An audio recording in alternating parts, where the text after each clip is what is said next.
Peringatan wajib Santa Perawan Maria berduka cita, tanggal 15 September.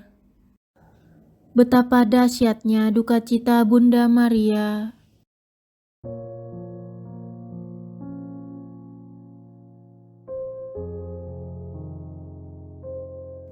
(15 September ditetapkan oleh gereja sebagai peringatan wajib Santa Perawan Maria berduka cita.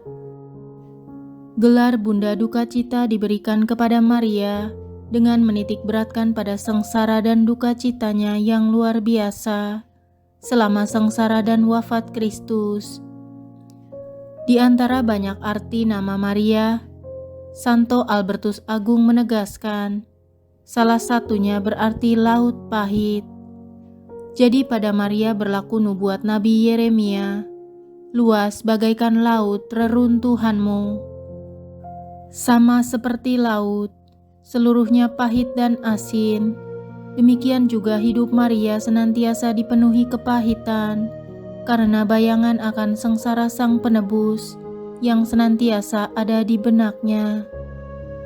Betapa dahsyat duka cita yang menjadikan Maria ratu para martir, oleh karena sengsaranya melampaui sengsara semua martir, yakni dalam dua hal: terlama menurut ukuran waktu, dan terdahsyat menurut ukuran intensitas. Pertama, Maria menanggung derita sepanjang hidupnya. Hal ini dinyatakan dengan sangat jelas kepada Santa Brigita dalam suatu penglihatan yang dialaminya ketika ia berada di Roma, dalam gereja Saint Mary Major, di mana Santa Perawan Maria bersama Santo Simeon dan seorang malaikat yang membawa sebilah pedang yang amat panjang, yang merah karena noda darah, menampakkan diri kepada Santa Brigita. Dengan cara demikian, ditunjukkan kepadanya betapa panjang dan pahitnya duka cita yang menembus hati Bunda Maria sepanjang hidupnya. Maria berkata, "Jiwa-jiwa yang telah ditebus dan anak-anakku yang terkasih, janganlah berbelas kasihan kepadaku. Hanya pada jam di mana aku menyaksikan Yesusku yang terkasih meregang nyawa di hadapan mataku, oleh sebab pedang duka cita yang dinubuatkan Simeon menembus jiwaku sepanjang hidupku, ketika aku menyusui putraku, ketika aku menggendongnya dalam pelukanku, aku telah melihat kematian ngeri yang menantinya. Bayangkan betapa panjang dan pilunya sengsara yang harus kuderita." Kedua, para martir menanggung penderitaan mereka yang merupakan akibat siksa api dan alat-alat sarana lainnya di tubuh mereka. Bunda Maria menanggung penderitaannya dalam jiwanya, seperti dinubuatkan oleh Santo Simeon, dan suatu pedang akan menembus jiwamu sendiri. Santo Antonius mengatakan, sementara para martir lain menderita dengan mengorbankan nyawa mereka sendiri, Santa Perawan menderita dengan mengorbankan nyawa putranya, nyawa yang dikasihinya, jauh melampaui nyawanya sendiri. Jadi tidak saja Maria menderita dalam jiwanya, semua yang diderita putranya di tubuhnya, tetapi lebih dari itu, menyaksikan derita dan sengsara putranya mendatangkan duka cita yang lebih dahsyat di hatinya daripada jika ia sendiri yang harus menderita segala sengsara itu di tubuhnya. Tidak seorang pun dapat meragukan bahwa Bunda Maria menderita dalam hatinya. Segala kekejian yang ia saksikan menimpa putranya yang terkasih. Siapapun dapat mengerti bahwa penderitaan anak-anak adalah juga penderitaan para ibu mereka yang menyaksikannya. Menurut tradisi, duka cita Maria dalam menjalani tugasnya sebagai Bunda Kristus meliputi 7 duka cita, seperti yang dinubuatkan Nabi Simeon yang memaklumkannya kepada Maria Sesungguhnya anak ini ditentukan untuk menjatuhkan atau membangkitkan banyak orang di Israel dan untuk menjadi suatu tanda yang menimbulkan perbantahan, dan suatu pedang akan menembus jiwamu sendiri, supaya menjadi nyata pikiran hati banyak orang, seperti yang tertulis dalam Lukas 2 ayat 34 sampai dengan 35. 7 dukacita Bunda Maria meliputi nubuat Simeon, pengungsian keluarga kudus ke Mesir, kanak-kanak Yesus yang hilang dan diketemukan di Bait Allah, Bunda Maria berjumpa dengan Yesus dalam perjalanannya ke Kalvari,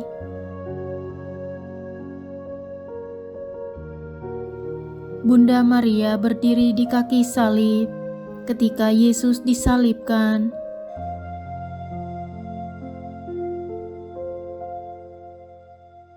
Bunda Maria memangku jenazah Yesus setelah ia diturunkan dari salib, dan kemudian Yesus dimakamkan.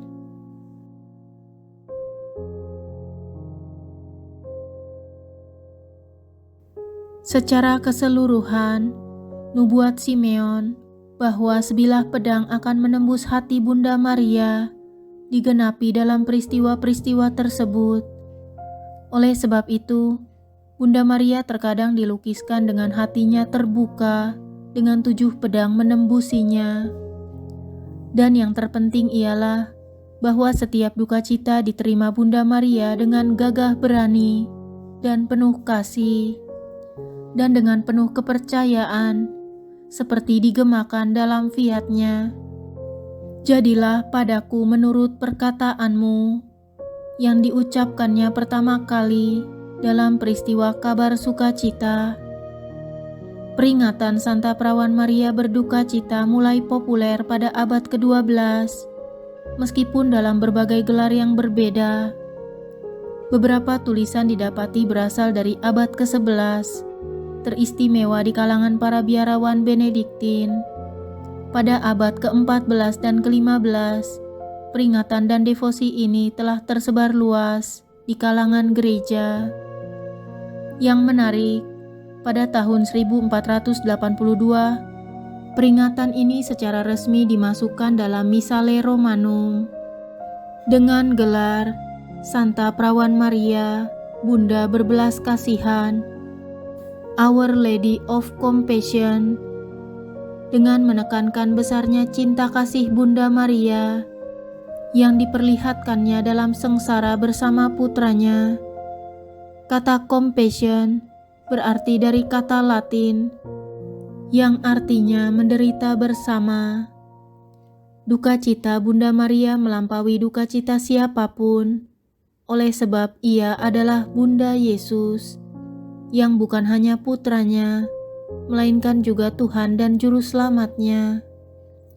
Bunda Maria sungguh menderita bersama putranya. Pada tahun 1727,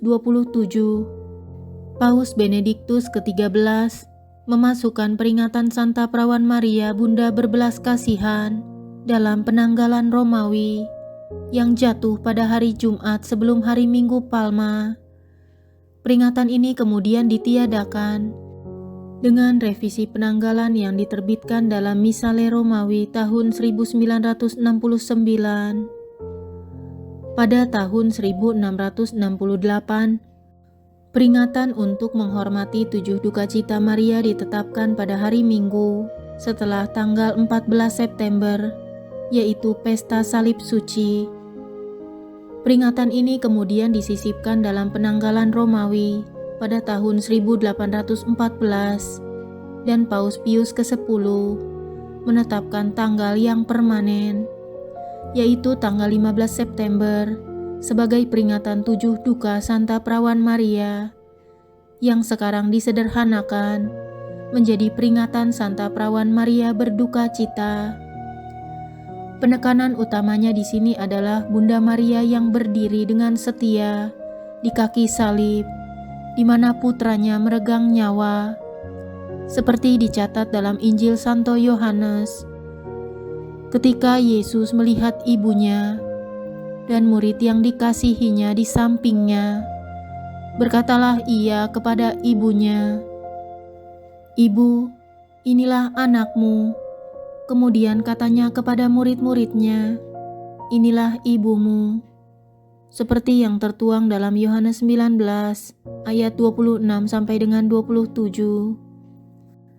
Konsili Vatikan kedua dalam konstitusi dogmatis tentang gereja menulis, "Ia sesuai dengan rencana Allah, berdiri di dekatnya. Disitulah ia menanggung penderitaan yang dahsyat bersama dengan putranya yang tunggal. Dengan hati keibuannya, ia menggabungkan diri dengan korbannya yang penuh kasih, menyetujui persembahan korban yang dilahirkannya."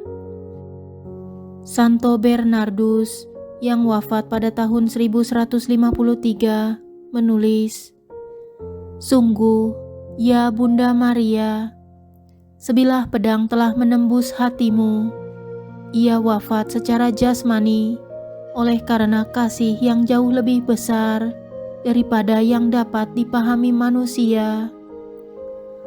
Bundanya wafat secara rohani oleh karena kasih seperti yang tak dapat dibandingkan selain dengan kasihnya." Dengan menekankan belas kasihan Bunda Maria, Bapa Suci kita, Paus Yohanes Paulus II, mengingatkan umat beriman, Bunda Maria yang tersuci senantiasa menjadi penghibur yang penuh kasih bagi mereka yang mengalami berbagai penderitaan, baik fisik maupun moral, yang menyengsarakan serta menyiksa umat manusia. Ia memahami segala sengsara dan derita kita, sebab ia sendiri juga menderita dari Bethlehem hingga Kalvari. Bunda Maria adalah bunda rohani kita dan seorang ibunda yang senantiasa memahami anak-anaknya serta menghibur dalam penderitaan mereka. Dengan demikian, Bunda Maria mengemban suatu misi istimewa untuk mencintai kita. Misi yang diterimanya dari Yesus yang tergantung di salib, untuk mencintai kita selalu dan senantiasa, dan untuk menyelamatkan kita. Lebih dari segalanya, Bunda Maria menghibur kita dengan menunjuk pada Dia yang tersalib dan Firdaus. Oleh sebab itu, sementara kita menghormati Bunda Maria, Bunda Duka Cita, kita juga menghormatinya sebagai murid yang setia dan teladan kaum beriman. Marilah kita berdoa seperti yang didaraskan dalam doa pembukaan misa untuk merayakan peringatan ini. Bapa, sementara putramu ditinggikan di atas salib, Bundanya Maria berdiri di bawah kaki salibnya, menanggung sengsara bersamanya. Semoga gerejamu dipersatukan dengan Kristus dalam sengsara dan wafatnya, sehingga beroleh bagian dalam kebangkitannya menuju hidup baru. Dengan meneladani Bunda Maria, semoga kita pun dapat mempersatukan segala penderitaan kita dengan sengsara Kristus, serta menghadapinya dengan gagah berani, penuh kasih dan kepercayaan. Amin. Terima kasih telah menyimak video ini hingga selesai. Jangan lupa untuk like, share, dan subscribe video ini. Tuhan memberkati.